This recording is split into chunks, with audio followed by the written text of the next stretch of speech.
नमस्कार दोस्तों, स्वागत है आपका वेद व्यास स्टडी चैनल पर। आज की इस वीडियो में बिहार एसएससी का जो है ये 13वां सेट होगा। इसके पहले जो हमने सेट 1 से लेकर सेट 12 तक जो है आपको कवर करा दिया है। अगर आप लोग उस वीडियो को नहीं देखे हैं तो वेद व्यास के स्टडी चैनल से वीडियो सेक्शन से जो है उस वीडियो को देख सकते हैं। तो चलिए आज के पहले क्वेश्चन से स्टार्ट करते हैं। इसके पहले अगर आप लोग चैनल पर नए हैं तो चैनल को सब्सक्राइब करें, वीडियो को लाइक करें और वीडियो को अंत तक जरूर देखें ताकि इस वीडियो में दिए गए जितने भी सारे क्वेश्चन हैं सारे क्वेश्चनों को जो है आपको फ़ायदा मिल सके। तो पहला क्वेश्चन, भारतीय संविधान के किस अनुच्छेद में जो है आपको यह प्रावधान किया गया है कि राष्ट्रपति की सहायता करने और उसे सलाह देने के लिए जो है प्रधानमंत्री की अध्यक्षता वाली एक मंत्रिपरिषद होगी जिसकी सलाह के अनुसार जो है राष्ट्रपति अपने कार्यों का निर्वहन करेंगे। तो ये आपको कौन सा अनुच्छेद में दिया गया? तो ये दिया गया आपका अनुच्छेद 74 का 1 में। ऑप्शन सी जो है इसका राइट आंसर होगा। देखिए, भारतीय संविधान के अनुच्छेद 74 का 1 में आपको यह प्रावधान किया गया है कि राष्ट्रपति की सहायता करने और उसे सलाह देने के लिए जो है प्रधानमंत्री की अध्यक्षता वाली एक मंत्रिपरिषद होगी जिसकी सलाह के अनुसार जो है राष्ट्रपति अपने कार्यों का क्या करेंगे? तो निर्वहन करेंगे। चलिए क्वेश्चन नंबर 2 चलते हैं। 14 वर्ष से कम उम्र के बच्चों को जो है जोखिम भरे काम पर न लगाना किस अधिकार के प्रति संरक्षण है? तो ये है आपका शोषण के विरुद्ध। ऑप्शन ए जो है इसका राइट आंसर होगा। देखिए, भारतीय संविधान के अनुच्छेद 24 के अंतर्गत जो है आपको ये दिया गया है कि 14 वर्ष से कम उम्र के बच्चों को जो है जो संकटमय वाले काम होता है उसमें नहीं लगाया जा सकता है। नेक्स्ट क्वेश्चन है कि लोकतांत्रिक पूंजीवाद यानी डेमोक्रेटिक कैपिटलिज्म सर विश्वेश्वरैया योजना से प्रभावित रहा है। ठीक है, यह किस देश से प्रभावित है? तो यह है आपका अमेरिका देश से प्रभावित। ऑप्शन ए जो है इसका राइट आंसर होगा। देखिए, सर विश्वेश्वरैया योजना जो है आपको 1934 में लाया गया था जिसमें कि औद्योगिकरण पर बल और राष्ट्रीय आय को दुगुना करने का जो है इसमें लक्ष्य रखा गया था। चलिए अगला क्वेश्चन चलते हैं। क्वेश्चन नंबर 4 है कि पंचायती राज की अन्य संस्थाओं की तरह जो है ग्राम पंचायत के लिए भी अनुदान यानी सब्सिडी का प्रावधान कौन संस्था करता है? तो ये करता है आपका राज्य वित्त आयोग। ऑप्शन बी जो है इसका राइट आंसर होगा। देखिए, राज्य वित्त आयोग का गठन जो है आपको संविधान के अनुच्छेद 243 के 1 और अनुच्छेद 243 के वाई के द्वारा जो है आपको किया जाता है राज्य वित्त आयोग का गठन। और राज्य वित्त आयोग जो है आपको वित्तीय प्रशासन में जो है पारदर्शिता और राजस्व विभाजन इसको सुनिश्चित करता है। चलिए क्वेश्चन नंबर 5 चलते हैं कि किस पंचवर्षीय योजना के दौरान जो है आपातकाल को लगाया गया था और नए चुनाव हुए थे और जनता पार्टी चुनी गई थी? तो ये लगाया था आपको 5वीं पंचवर्षीय योजना के दौरान। ऑप्शन सी जो है इसका राइट आंसर होगा। और आपको याद होगा कि सर्वप्रथम योजना आयोग द्वारा जो है 1972 में जो है 5वीं पंचवर्षीय योजना को जो है दार्शनिक आधार तैयार किया गया था और इसका उद्देश्य जो था आपको रोजगार प्रदान था।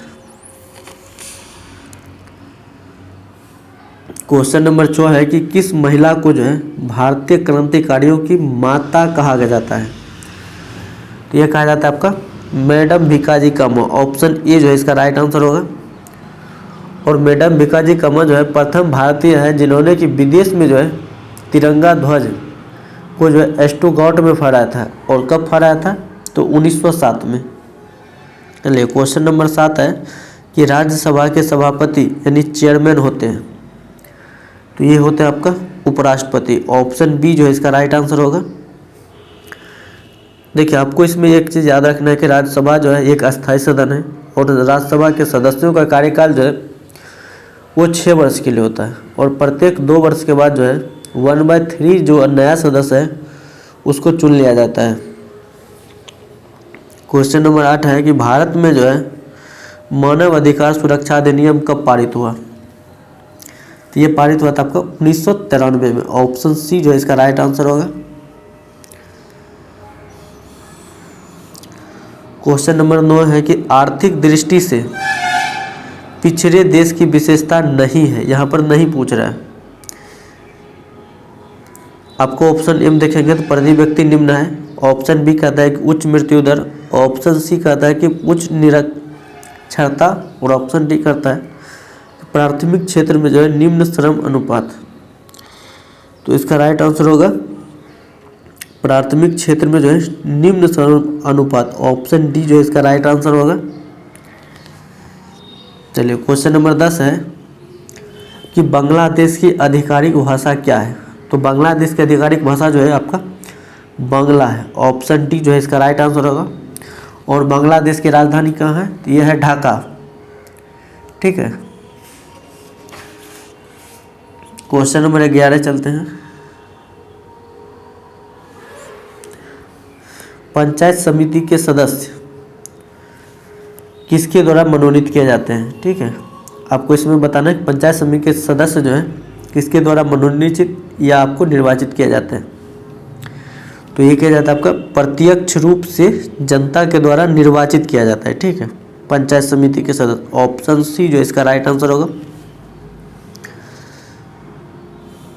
क्वेश्चन नंबर 12 है कि भारत में जो है प्याज उत्पादन मुख्य राज्य कौन सा है? तो भारत में प्याज उत्पादन जो है आपका महाराष्ट्र में सबसे ज़्यादा होता है। ऑप्शन ए जो इसका राइट आंसर होगा। अगर भारत में नारियल उत्पादन की बात करें तो नारियल उत्पादन में जो आपका केरल जो है आपको प्रथम स्थान पर है। और इलायची में जो है इलायची में भी जो आपका जो है केरल राज्य प्रमुख है।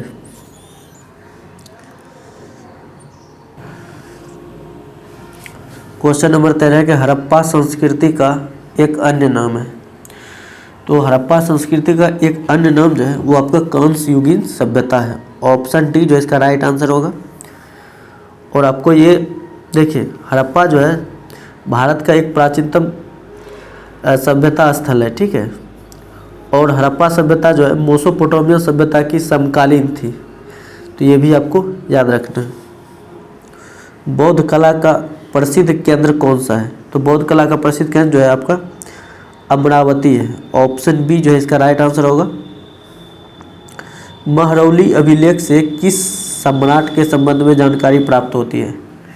तो महरौली अभिलेख से जो आपका चंद्रगुप्त द्वितीय के संबंध में जानकारी प्राप्त होती है। ऑप्शन सी जो इसका राइट आंसर होगा। और महरौली का लौह स्तंभ जो है वो आपको दिल्ली में स्थित है। तो ये भी आपको याद रखना है। चलिए क्वेश्चन नंबर 16 है कि वेदांत शब्द का प्रयोग जो है किसके लिए किया गया है? तो वेदांत शब्द का प्रयोग जो है आपको उपनिषदों के लिए किया गया। ऑप्शन सी जो इसका राइट आंसर होगा। और वेदांत का आपको अगर अर्थ है कि वेदों का अंत अर्थात वेदों के मूल स्वभाव भाव को जो है टीकाकरण द्वारा जो है समझाया गया है, जिसे उपनिषद कहते हैं। और वेद का अर्थ क्या होता है? ज्ञान, यानी असीम ज्ञान। बहुत। क्वेश्चन नंबर 17 है कि प्रतिवर्ष अंतर्राष्ट्रीय साक्षरता दिवस कब मनाया जाता है? तो ये मनाया जाता है आपको 8 सितंबर को। ऑप्शन ए जो इसका राइट आंसर होगा।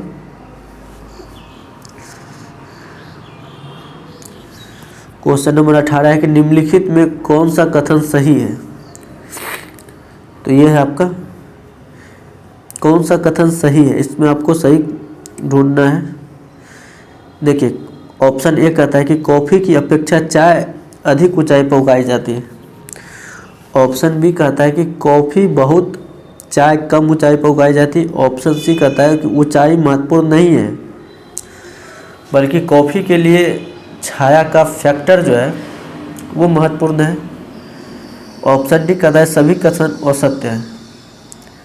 तो इसका राइट आंसर होगा ऑप्शन सी, यानी कि ऊंचाई आपका जो है महत्वपूर्ण नहीं है, बल्कि कॉफ़ी के लिए जो है छाया का फैक्टर जो है वो आपको ज़्यादा महत्वपूर्ण रहता है। ठीक है, ऑप्शन सी जो है इसका राइट आंसर होगा।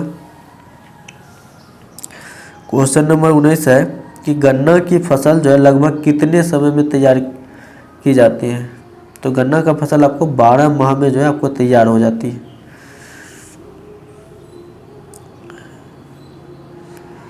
क्वेश्चन नंबर 20 है कि निम्नलिखित में कौन सी फसल जो है रबी की नहीं है, यानी रबी की फसल कौन सी नहीं है। तो ये आपका है मक्का। मक्का रबी की फसल नहीं है, ठीक है, बल्कि मक्का जो है आपका एक खरीफ फसल के अंतर्गत आता है। और मक्के की खेती जो है आपको रबी एवं खरीफ दोनों फसलों में की जा सकती है, इसमें कोई दिक्कत नहीं है। और विश्व में सबसे अधिक मक्का का उत्पादन जो आपको यूएसए में होता है। क्वेश्चन नंबर 21 है कि भारत का अंतिम महान राजपूत शासक कौन था। तो ये था आपका पृथ्वीराज चौहान 3। ऑप्शन सी जो इसका राइट आंसर होगा। क्वेश्चन नंबर 22 है निम्नलिखित में से किस शासक ने दासों के रखरखाव के लिए एक अलग विभाग की स्थापना की थी। तो दासों के रखरखाव के लिए आपका फिरोज शाह तुगलक ने जो है एक अलग ही विभाग की स्थापना कर दिया था। इसमें फिरोज शाह तुगलक ने जो है दीवान ए बंदगान विभाग की स्थापना की थी। और फिरोज शाह तुगलक के पास जो है आपका 1,80,000 जो है आप गुलाम था। क्वेश्चन नंबर 23 है सहायक संधि को निम्नलिखित में से किस राज्य ने स्वीकार नहीं किया। तो सहायक संधि को जो आपका मैसूर के राज्य ने जो है स्वीकार नहीं किया था। ऑप्शन ए इसका राइट आंसर होगा। क्वेश्चन नंबर 24 है वह कौन सी घटना थी जिसके बाद जो है महात्मा गांधी ने ब्रिटिश सरकार के विरुद्ध अपना सर्वप्रथम असहयोग आंदोलन प्रारंभ किया। तो ये क्या था आपका रॉलेट कानून, ठीक है। ऑप्शन बी जो है इसका राइट आंसर होगा। देखिए रॉलेट एक्ट के बाद जो है महात्मा गांधी ने सर्वप्रथम जो है असहयोग आंदोलन शुरू किया था। और गांधी जी का प्रथम आंदोलन जो है वो नीलों किसान के लिए, यानी नील के जो खेती करते थे उन किसानों को लेकर चंपारण में किया गया था। चलिए क्वेश्चन नंबर 25 है कि किस भारतीय महिला के नाम पर अमेरिका में एक अंतरिक्ष यान का नाम रखा गया है। तो ये रखा गया आपका कल्पना चावला। ऑप्शन सी जो है इसका राइट आंसर है। आप जानते हैं कि कल्पना चावला जो है प्रथम भारतीय महिला है जो कि अंतरिक्ष की यात्रा की थी।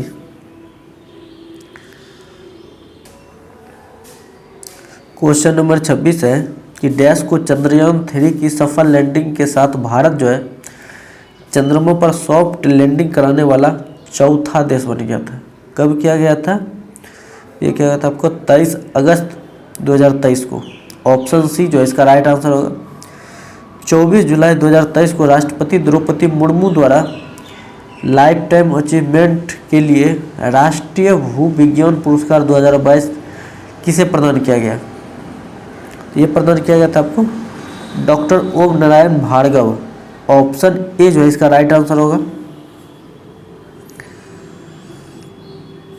चलिए क्वेश्चन नंबर 28 है कि भारत सरकार ने जो है किस वर्ष तक देश से कालाजार को खत्म करने का लक्ष्य निर्धारित किया है?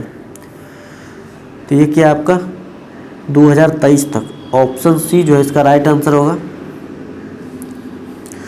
थॉमस कप किस खेल से संबंधित है? तो थॉमस कप जो है आपका बैडमिंटन से संबंधित है। ऑप्शन सी जो इसका राइट आंसर होगा। और भारत ने जो है 2023 में जो है इंडोनेशिया को हराकर पहली बार थॉमस कप का खिताब जीता है। तो ये भी आपको याद रखना है। क्वेश्चन नंबर 23 है कि जून 2023 में जो है रिसर्च एंड एनालिसिस विंग यानी रॉ के प्रमुख किसे नियुक्त किया गया है? तो ये किया गया आपका रवि सिन्हा को। ऑप्शन बी जो है इसका राइट आंसर होगा। विश्व का सर्वाधिक घनी आबादी वाला प्रदेश, तो ये है आपका दक्षिण पूर्वी एशिया।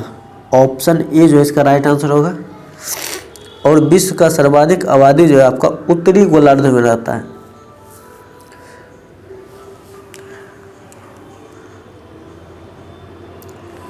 क्वेश्चन नंबर 32 है कि भारतीय वन सर्वेक्षण यानी फॉरेस्ट सर्वे ऑफ इंडिया का मुख्यालय कहाँ है?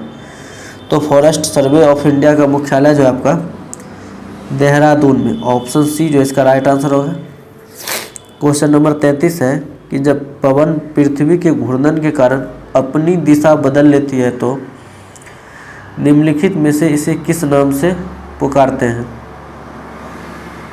तो इसे पुकारा जाता है आपका भूक्षेपी, भूविक्षेपी यानी जियोट्रॉफिक विंड्स। ऑप्शन बी जो इसका राइट आंसर होगा।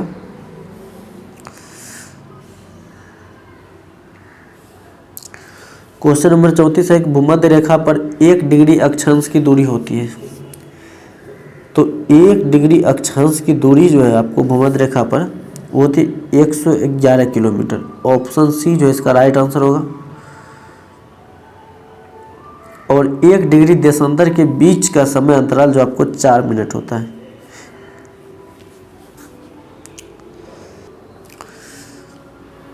क्वेश्चन नंबर 35 है कि प्लानिंग एंड द पुअर पुस्तक के लेखक कौन है? तो ये आपका B.S. मिन्हाज। ऑप्शन सी जो इसका राइट आंसर होगा।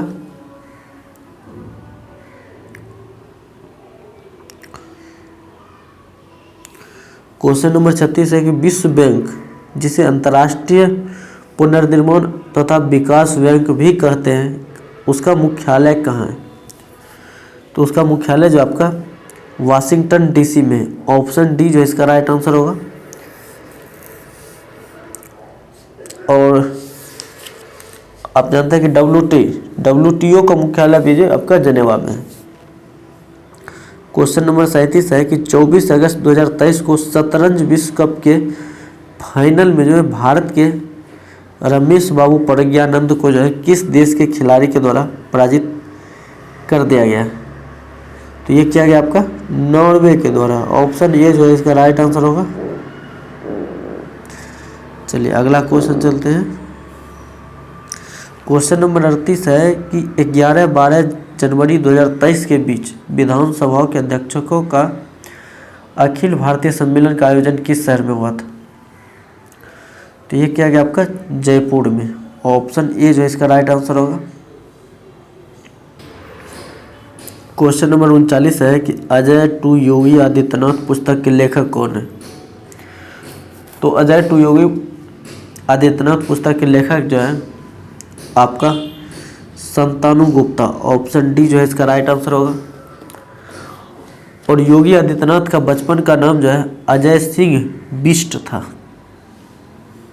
शतरंज में पहली भारतीय महिला ग्रैंड मास्टर कौन है? तो ये आपका S विजयालक्ष्मी। ऑप्शन ए जो इसका राइट आंसर होगा।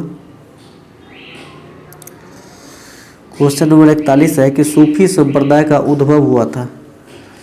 तो सूफी संप्रदाय का उद्भव जो है आपका इस्लाम से हुआ था। ऑप्शन सी जो है इसका राइट आंसर होगा। और सूफी आंदोलन जो है इस्लाम का उदारवादी आंदोलन है। ठीक है। क्वेश्चन नंबर 42 है कि आर्थिक दृष्टि से एक पिछड़े देश की विशेषता है। तो आर्थिक दृष्टि से एक पिछड़ा देश की विशेषता आपको जो है देखिए प्रति व्यक्ति निम्न है, ये भी है आपका। उसके बाद निम्न मृत्यु दर, ये भी है आपका। उच्च निरक्षरता, ये भी है। यानी ऑप्शन डी जो है इसका राइट आंसर होगा। ठीक है। उपर्युक्त सभी। वंसदा राष्ट्रीय उद्यान डैश में, तो ये है आपका गुजरात में। ऑप्शन बी जो इसका राइट आंसर होगा। क्वेश्चन नंबर 44 है कि किस देश का झंडा दोहरे त्रिभुज के रूप में? तो दोहरे त्रिभुज के रूप में आपका नेपाल का झंडा है। ऑप्शन बी जो इसका राइट आंसर होगा। अष्ट छाप की स्थापना किसके द्वारा की गई? तो ये क्या कहता है आपका आचार्य विट्ठल नाथ। ऑप्शन ए जो इसका राइट आंसर होगा।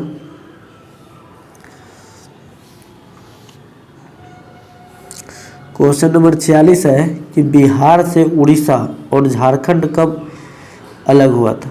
तो बिहार से उड़ीसा और झारखंड, देखिए इसमें दोनों पूछ रहा है। तो ये हुआ था आपका 1900, देखिए बिहार से उड़ीसा जो आपको 1936 में हुआ था और झारखंड जो है 2000 ईस्वी में हुआ था। ऑप्शन सी जो है इसका राइट आंसर होगा। बिहार में 1857 की क्रांति के नेता बाबू कुंवर सिंह का देहांत कब हुआ? तो ये हुआ था आपका 26 अप्रैल 1858 को। ऑप्शन सी जो इसका राइट आंसर होगा। और देखिए 1857 क्रांति के नेता बाबू सिंह कुंवर का देहांत जो है आपको 26 अप्रैल 1858 को हुआ था। और बाबू कुंवर सिंह बिहार के जो है जगदीशपुर के जमींदार थे। बहावी आंदोलन का मुख्य केंद्र था, तो बहावी आंदोलन का मुख्य केंद्र जो है आपका पटना था। ऑप्शन बी इसका राइट आंसर है। चलिए क्वेश्चन नंबर 49 है कि निम्नलिखित में कौन जो है कर्नाटक संगीत की त्रिमूर्ति में से एक है। तो कर्नाटक की त्रिमूर्ति में से एक जो है आपका वो त्यागराज। ऑप्शन सी जो इसका राइट आंसर होगा। बिहार राज्य के किस जिले का जनसंख्या घनत्व सबसे अधिक है।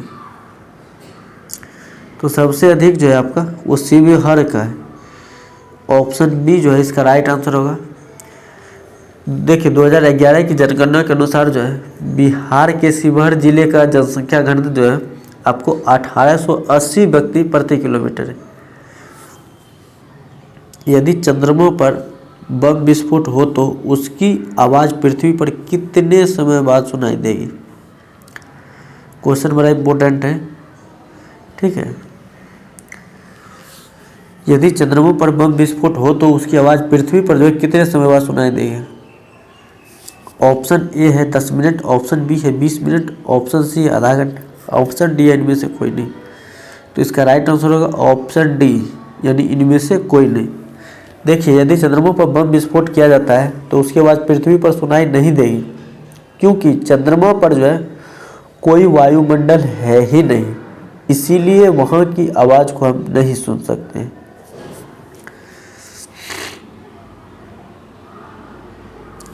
क्वेश्चन नंबर 52 है कि जल की कठोरता किसके कारण होती है।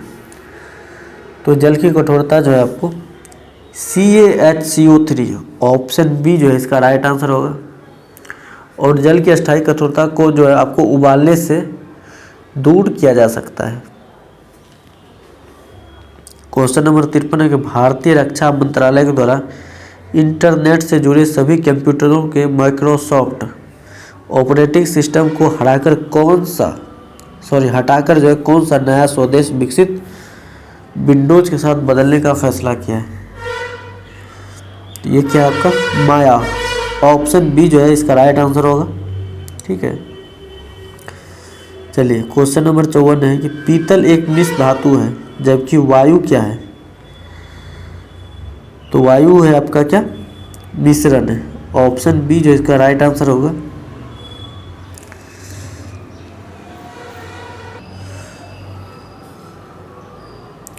वीडियो को अंत तक देखने के लिए बहुत